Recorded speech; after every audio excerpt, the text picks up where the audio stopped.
성결교회 전도 표제는 중생, 성결, 신유, 재림 사중복음입니다.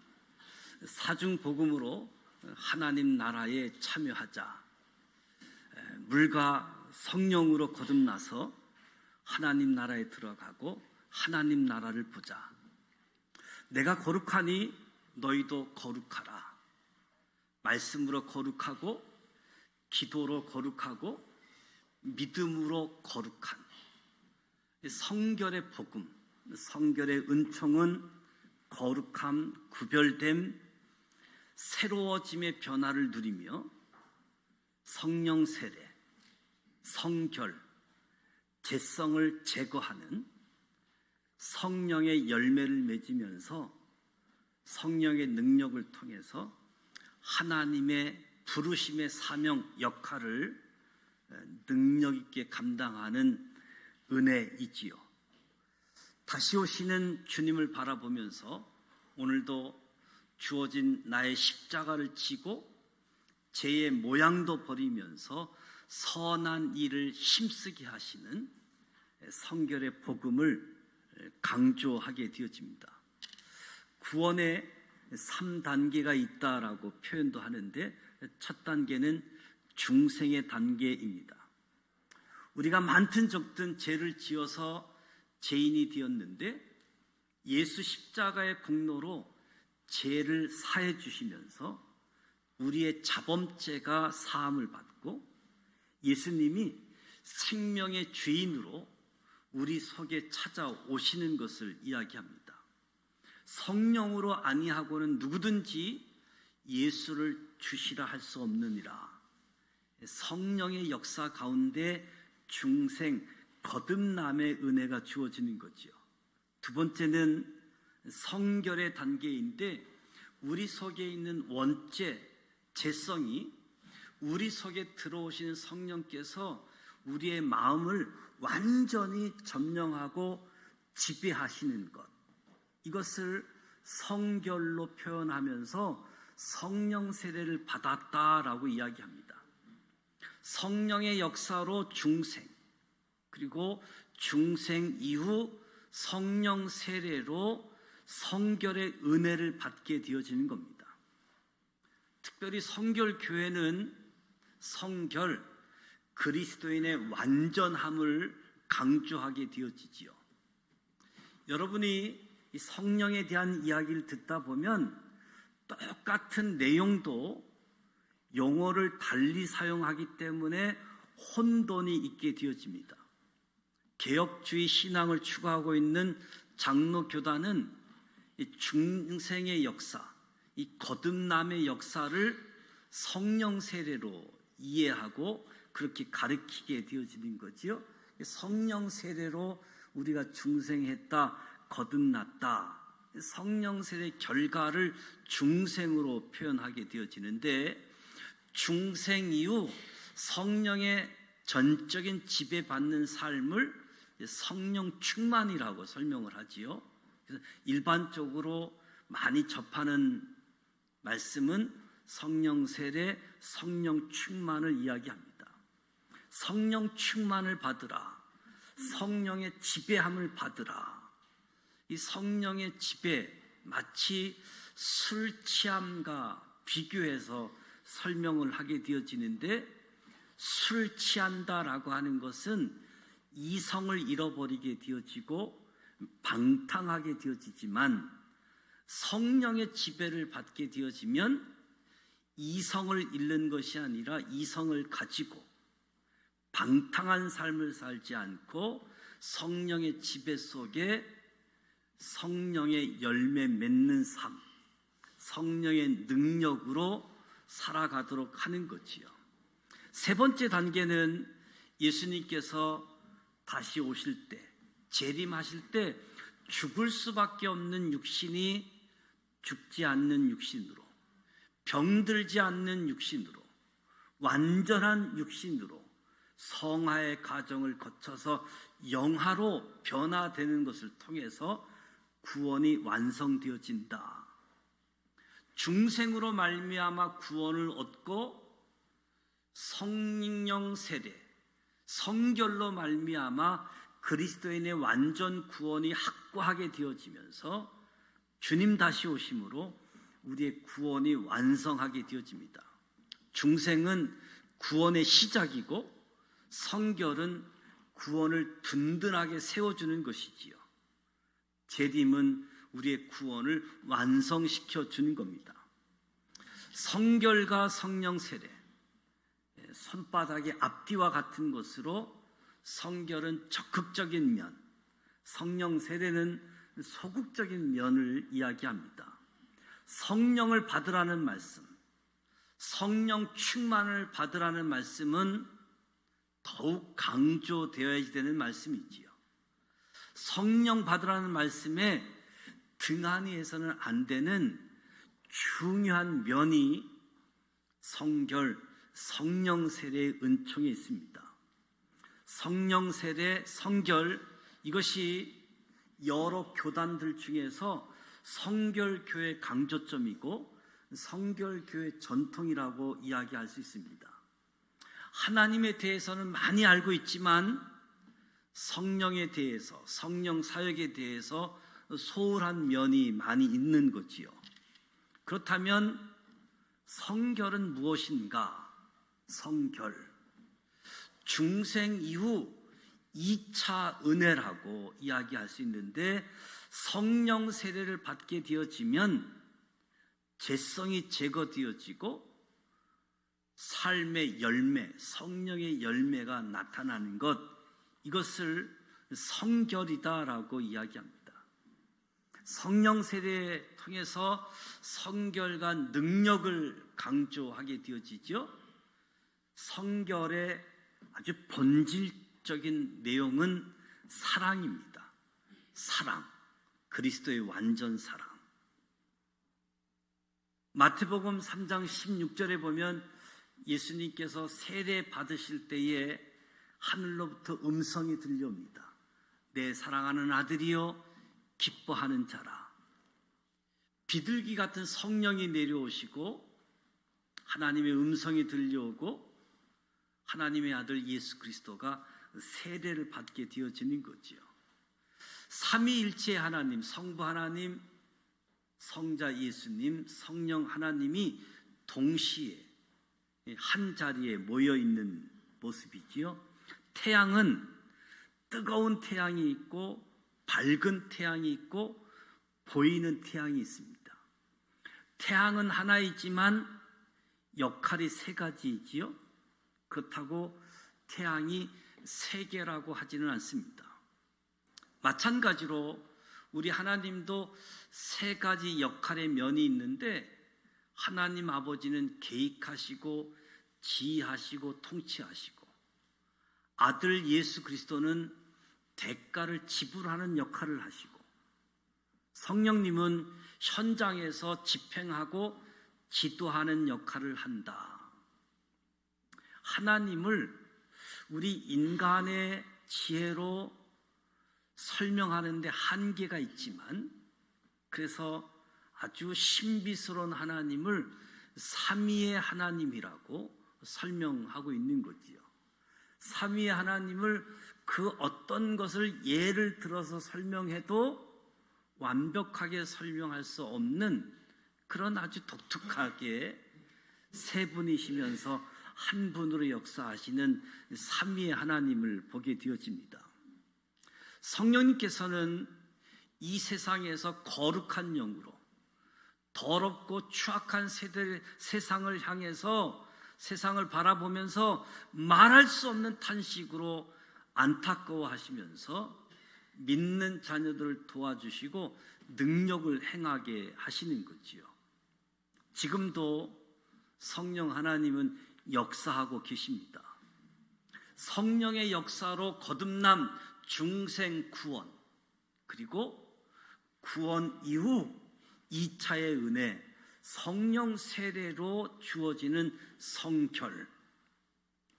저와 여러분이 성령의 역사로 예수님을 구주로 주님으로 고백하는 삶을 살면서 어느 날 성령 세례를 체험하면서 성결한 삶으로 제2의 신앙인의 모습으로 출발하는 모습이 있는 거지요. 그래서 성결의 은혜를 이야기하고 이 성결의 은혜 속에 성령 충만함으로 성령의 지배받는 삶으로 저와 여러분이 성령을 알아야지 되고 성령을 받아야지 되고 성령을 받되 충만하게 받아야지 된다. 안타까운 것은 많은 믿음의 사람들 가운데서도 성령이 계신 줄 모르는 사람들이 많다는 거지요. 교회의 가르침의 영향도 있지요. 성령의 역사는 오순절 사건 이후로 끝났다. 이렇게 가르치다 보니까 성령의 역사가 없는 줄고 알고 살아가는 경우도 있는 거지요. 오늘 읽은 사도행전 15장은 예루살렘 공회의 회의 내용들입니다. 복음을 전하는 가운데에 안디옥 교회에 이방인의 할례 문제가 등장이 되어지죠. 이방인도 성령의 역사가 되어지고 예수 믿으면 하나님의 자녀가 되는 일들이 나타나는 현상들. 베드로가 유대주의의 복음주의자였지만 이방인 고넬료의 사건을 통해서 우리가 경험했던 오순절 성령 체험의 사건이 고넬료와 고넬료 가정에 그대로 재현되어지는 것을 체험하고 깜짝 놀라면서 이방인에게 세례 베푸는 것 누가 맡겠느냐? 하나님은 유대인과 이방인에게 차별 없이 성령으로 역사하신다. 모두에게 성령의 역사하심을 말씀하고 있습니다.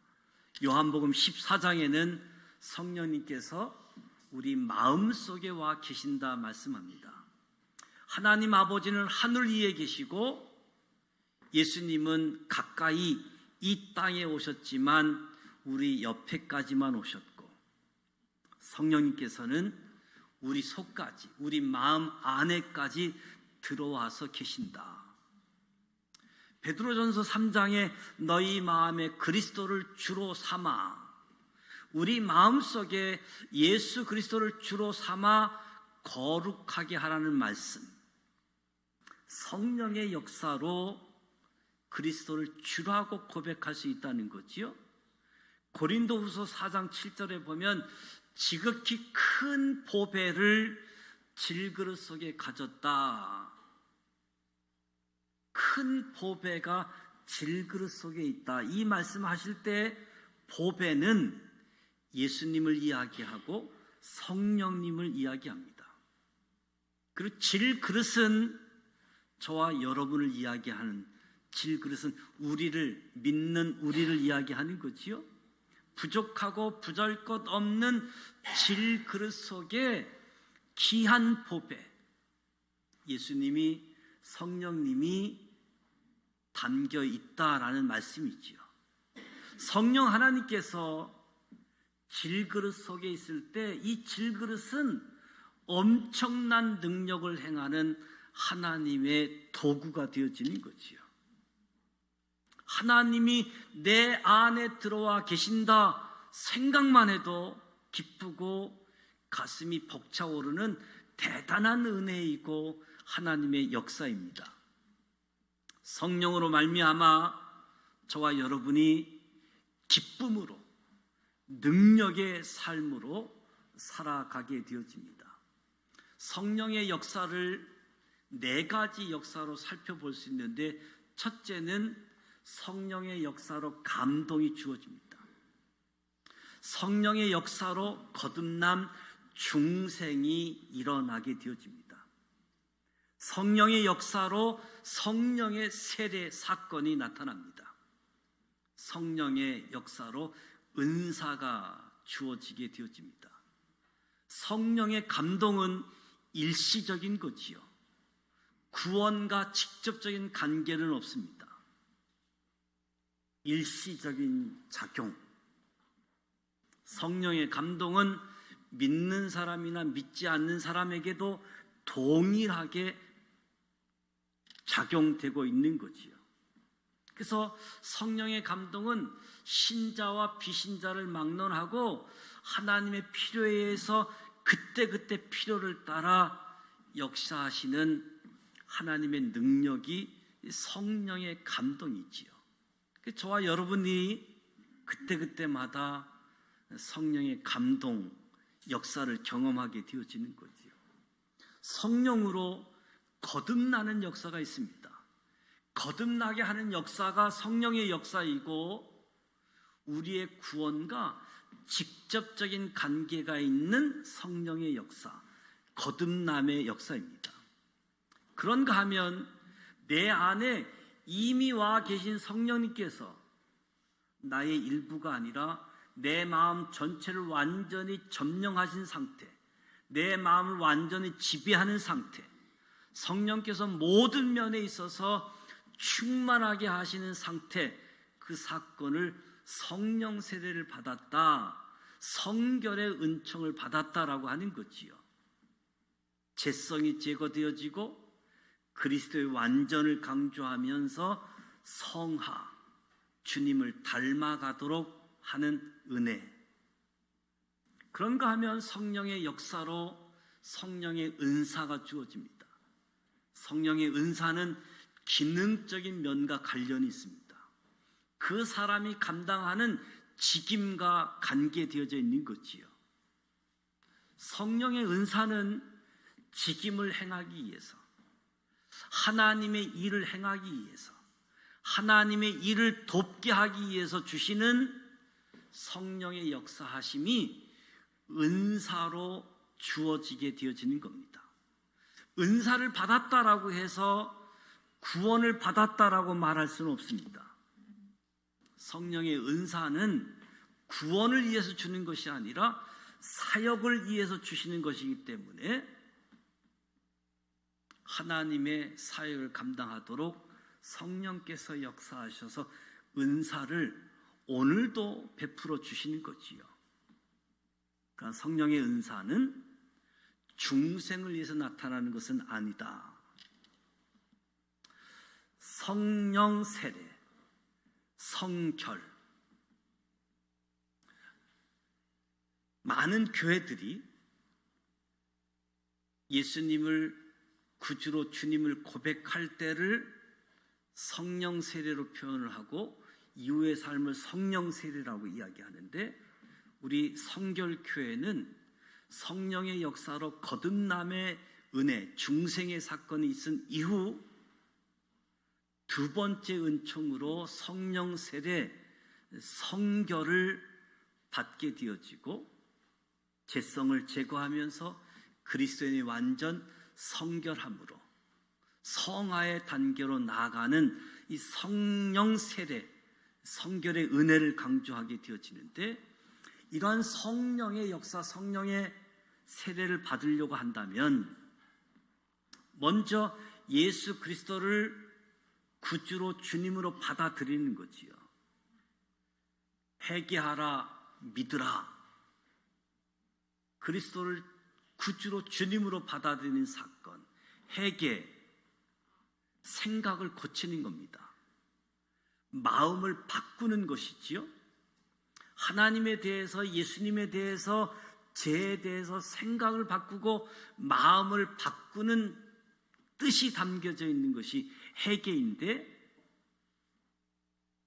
회개와 믿음, 나 대신, 우리 대신 나의 죄, 우리 죄를 짊어지셨다. 예수님께서 우리의 죄를 짊어지셨다라고 하는 것을 받아들이고 예수의 속죄 죽음을 보고 나의 용서, 우리의 용서하심을 받아들이고 믿는 거지요. 예수 그리스도를 영접하는 것이 성령 세례를 받기 위한 첫 단계라고 이야기할 수 있습니다.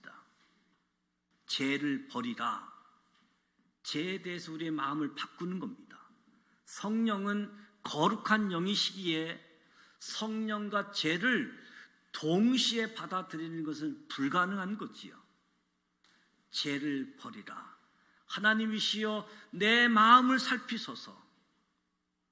내 마음이나 내 삶에 하나님이 기뻐하시지 않는 것이 있다고 한다면 그것을 깨닫게 하시고 그것을 기억나게 하셔서 죄를 버리게 해 주옵소서. 그리고 죄를 버리고 예수 그리스도를 영접했음을 공개적으로 고백하는 겁니다. 나는 죄 사함을 얻었고 예수 그리스도를 영접한 하나님의 자녀다. 나는 이제 죄를 버리고 죄와 상관없는 삶을 산다. 공개적으로 고백하는 겁니다. 그리고 하나님께 온전히 순종하는 겁니다. 순종의 본질은 나의 의지를 하나님께 복종하도록 만드는 거지요. 하나님, 나는 하나님의 소유입니다. 하나님께서 값을 지불하시고 저를 사셨습니다. 하나님의 소유권됨을 인정합니다. 하나님의 뜻대로 나를 사용하소서. 하나님께 온전히 순종하는 겁니다. 그러면서 성령 세례를 간절히 원하는 겁니다. 누구든지 목마르거든 내게로 와서 마시라. 목마름은 성령 세례를 받기 위한 좋은 조건이지요. 오늘 신앙생활하면서 성령 세례가 있어서 성결 오늘 새롭게 하시는 분, 어쩌면 많은 분들에게 내가 거듭날 때 성령 세례를 받았기 때문에 거듭났다 이렇게 하시는 분은 오늘 성결교에서 강조하고 있는 성령의 역사로 거듭난 내가 또 다른 제2의 은총 성령 세례를 통해서 성결한 삶으로 성령의 열매로 성령의 능력으로 살아갈 수 있도록 성령 세례를 간절히 원하시길 바랍니다. 성령 세례를 위해서 구체적으로 기도하시기 바랍니다. 너희가 악할지라도 좋은 것을 자식에게 줄 줄 알거든 하물며 너희 아버지께서 구하는 자에게 성령을 주시지 않겠느냐. 하나님께 구하라라고 말씀하고 있습니다. 오순절에 하나님은 성령을 교회의 영원한 선물로 주셨지만 교회에 속한 성도들은 하나님의 교회 전체에 주신 이 성령을 우리 각자 받아야지 됩니다. 하나님께 구하십시오. 믿음으로 구하시고 조금도 의심하지 마시기 바랍니다. 성령의 역사로 감동을 받고 성령의 역사로 거듭남의 은혜가 있고 성령 세례를 통해서 성결의 은총, 성결의 복음, 그리고 하나님의 일을 감당할 수 있도록 성령의 은사, 이 성령의 역사하심을 알고 저와 여러분이 성령을 받는, 저와 여러분이 기도하기를 성령님 내 삶을 다스려 주시옵소서. 내 영혼 속에 성령의 불이 들어오셔서 내 이성 속에 성령의 불이 들어오셔서 내 몸의 모든 기능 속에 성령의 능력이 나타나게 하옵소서. 그렇게 되어질 때 저와 여러분이 성령의 감동을 받아서 성령 세례, 성령 충만한 삶을 살아가게 되어집니다. 성결교회에서 특별히 강조하고 있는 성령 세례, 성결의 은총, 성결의 복음을 기억하며 성령을 받고 성령 충만함을 가지고 하나님의 능력으로 주님을 닮아가는 성화의 가정, 주님이 오시는 그날 영화의 단계 속에서 우리의 구원이 완성되어지는 그날을 바라보면서 성령 충만한 삶을 살아가는 저와 여러분이 되시기를 주님의 이름으로 축복합니다.